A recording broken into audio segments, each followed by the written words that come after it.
Gisuspenso sa Office of the Building Official kun obo ang konstruksyon sa 12 ka andana nga mixed-use building nga nahimutang sa Pope John Paul Avenue, Barangay Mabolo sa Dakbayan sa Sugbo. Kinihuman nga naangol ang usa ka motorista nga natagakan og iron pipe gikan sa 11th floor sa maong construction site ni adtong Miyerkules, September 25.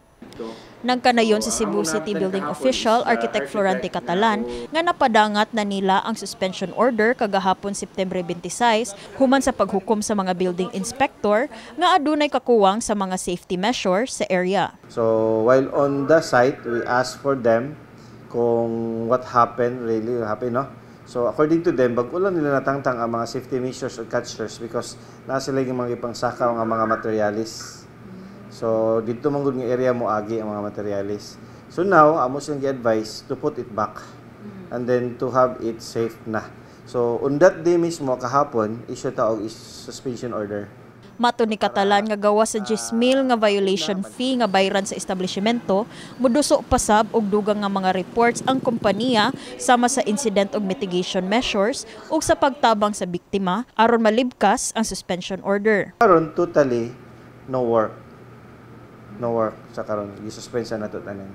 Unya ron na siya ma-lift if masubmit nimo ang kining mga butanga. Una, incident report, ikaduha mitigating measures and safety unsaon nila pag ma-safety na dito. Pangatlo, katong na-settle nila ang affected nga na igo. And then kaupat, reason anong pwede na namo i-lift inyo ang suspension sa inyo. Tungod nga walay safety officer sa pagkahitabo sa insidente, dunay tambag si Catalan sa mga inhinyero, arkitekto, developers o uban pang trabahante sa construction site. Ayaw ninyo tihika ang safety sa inyong construction site. Ayaw ninyo itugot nga wala mo'y safety officers on site. Dapat full-time naagi na safety officers on site. Kana magud ang nagtan-aw. Hanap ang safety officers ang manubag. Pwede na to na siya ireklamo. Pwede na to na siya papanubagon. Kung siya mahitabo, siya ang manubag.